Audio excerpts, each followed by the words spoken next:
புரிஞ்சவங்களுக்கு சொல்ல வேண்டிய அவசியம் இல்ல, புரியாதவங்களுக்கு சொல்லி பிரயோஜனமும் இல்ல. காலப்போக்கிலே அனுபவங்கள் ஏற்பட அவங்களுக்கே புரியும்.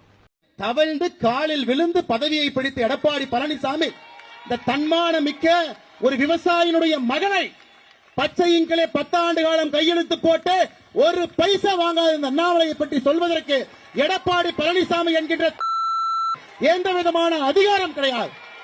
இது அகந்தை, இது அகந்தை.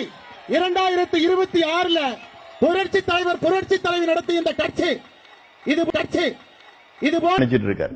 ஜெயலலிதா ஓட்டு போட்டாங்க, அது தவறா ஓட்டு போட்டுட்டாங்க. இப்போ ஃபீல் பண்ணிட்டு இருக்காங்க மக்கள், ஏன் ஓட்டு போட்டோன்னு. இவருக்கு 5000 போலீஸ் நிக்கிறது, பெண்கள் எல்லாம் வெயில நின்று மழையில நின்று இருக்காங்க. அதெல்லாம் ஏத்துக்க முடியாது சார். உங்க மேலே கேஸ் போட்டு எவ்வளவு கேஸ் வேணா போட்டேன். அதை பத்தி நாங்களாம் அரசியல் பொது வாழ்க்கையில இருக்கு, எத்தனை வேணா போட்டு விட்டுரும். அதை பத்தி எங்களுக்கு கவலையே கிடையாது. எங்களுக்கு தான் மக்கள் மத்தியில சேர்க்கணும், இந்த செய்திகள்லாம் சேர்க்கணும்.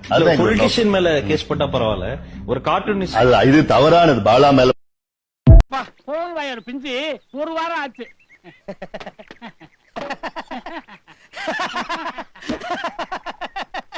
அரசியல்ல இதெல்லாம் சாதாரணமா